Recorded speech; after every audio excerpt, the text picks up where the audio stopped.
होत असणारा आपला मांगगारुडी समाज या ठिकाणी आपल्या मुलाबाळांसह या शासनाला निवेदन देण्यासाठी या ठिकाणी उपस्थित आहे।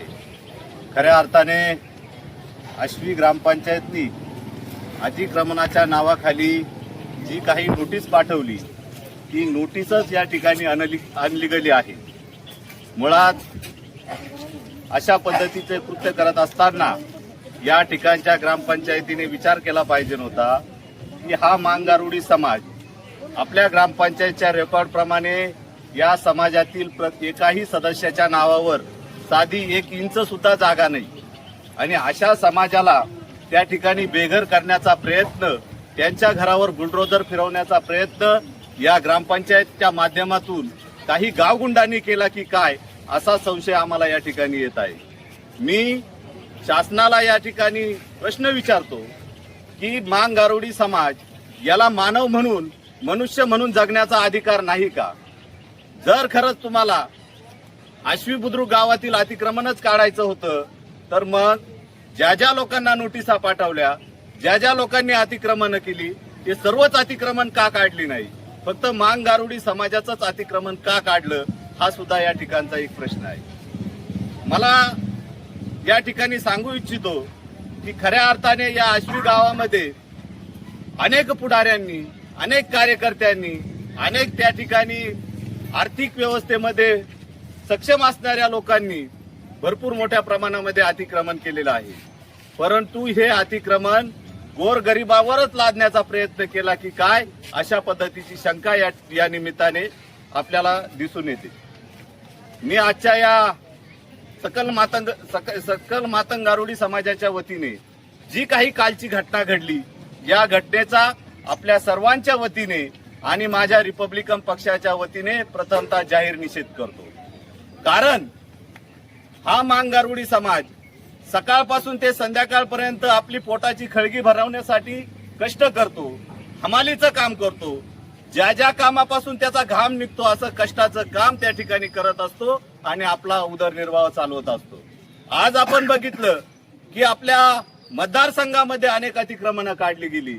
त्याच्यामध्ये मी 2च उदाहरण देईन की शिर्डी सारख्या ठिकाणी, राहत्यासारख्या ठिकाणी वसाहतीचा जो प्रश्न होता त्या वसाहतीमध्ये अनेक शासकीय जागेवर अतिक्रमण झालेलं होतं। परंतु अतिक्रमण करत असताना अनेक वर्षापासून त्या ठिकाणी ते अतिक्रमणधारक त्या ठिकाणी वास्तव्यास होते। मग काय करण्यात आलं तर पहिल्यांदा त्यांना पर्यायी जागा उपलब्ध करून देण्यात आल्या, त्यांना पक्के घरं बांधून देण्यात आले आणि त्यानंतर ह्या कारवाया करण्यात आल्या। दुसरी गोष्ट अशी आहे की कोल्हारमध्ये जर आपण बघितलं तर त्या ठिकाणी अनेक टपऱ्याधारकांनी अतिक्रमण केलेलं होतं। तेही अतिक्रमण काढत असताना त्या ठिकाणी टपरीधारकाचं पुनर्वसन कशा पद्धतीने होईल याकडे पहिल्यांदा लक्ष देण्यात आलं आणि मगच ते अतिक्रमण काढण्यात आलं। म्हणजे याचा अर्थ असा होतो की हा मांगगारुडी समाज त्या ठिकाणी एक इंचच्या जागेसाठी तडपडत आहे। आपल्याकडे अनेक वेळा मागणी केलेली आहे परंतु त्यांना जागा आपण उपलब्ध करून दिलेल्या नाही आणि आज आपण ऐन पावसाळ्याच्या तोंडावर त्या ठिकाणी अतिक्रमणासारखी कारवाई करतात हे खऱ्या अर्थाने निषेधार्थ आहे।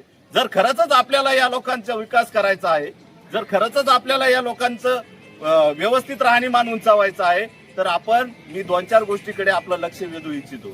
का आपण जर बघितलं 2024 आणि 2025 या सालामध्ये आपल्या ग्रामपंचायतीला अनेक मृत्यूच्या नोंदी झाल्या या मांगगारुडी समाजामध्ये।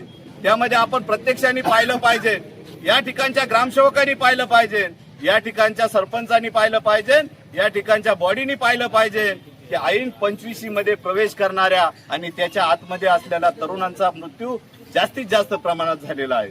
20 ते 25 तरुण केवळ या ठिकाणी व्यसनाधीन झाल्यामुळं, व्यसनाच्या आहारी गेल्यामुळं त्या ठिकाणी त्यांचे लिव्हरचे त्रास झाले, काहींच्या तब्येती वीक होऊन त्या ठिकाणी मृत्यू झाले, असे अनेक मृत्यू झाले। मग जर खरंच आपल्याला यांना न्याय द्यायचा असेल तर या गावातील जे काही अवैध धंदे चालू आहेत, मग दारूच्या माध्यमातून असेल, तुमचे मटक्याच्या माध्यमातून असेल, जुगारीच्या माध्यमातून असेल, हे बंद करण्यासाठी तुम्हाला ठराव करण्यासाठी टाइम नव्हता का फक्त मांगगारुडीचं अतिक्रमण काढायलाच टाइम होता? आपण प्रत्यक्षाने या ठिकाणी प्रश्न डॉक्टर बाबासाहेब आंबेडकरांचा दुसरा विषय असा आहे, जर खरंच तुम्हाला त्या ठिकाणी मांगारुडी समाजाचा राहणीमान उंचावायचा असेल, त्यांना शिक्षणाच्या प्रवाहात आणायचा असेल, तर आपण शिक्षणासाठी ग्रामपंचायत लेवलला आपल्याकडे सत्ता असताना किती वेळेस त्या ठिकाणच्या विद्यार्थ्यांना तुम्ही ड्रेस वाटप केले, तुम्ही वह्या पुस्तकं वाटप केल्या, त्यांना त्या प्रवाहनासाठी किती मार्गदर्शन शिबिरं घेतली, या पण गोष्टी आपल्या ग्रामपंचायतच्या माध्यमातून व्हायला पाहिजे होत्या. पण त्याकडे सुद्धा या ग्रामपंचायतीने कानाडोळा केलेला आहे.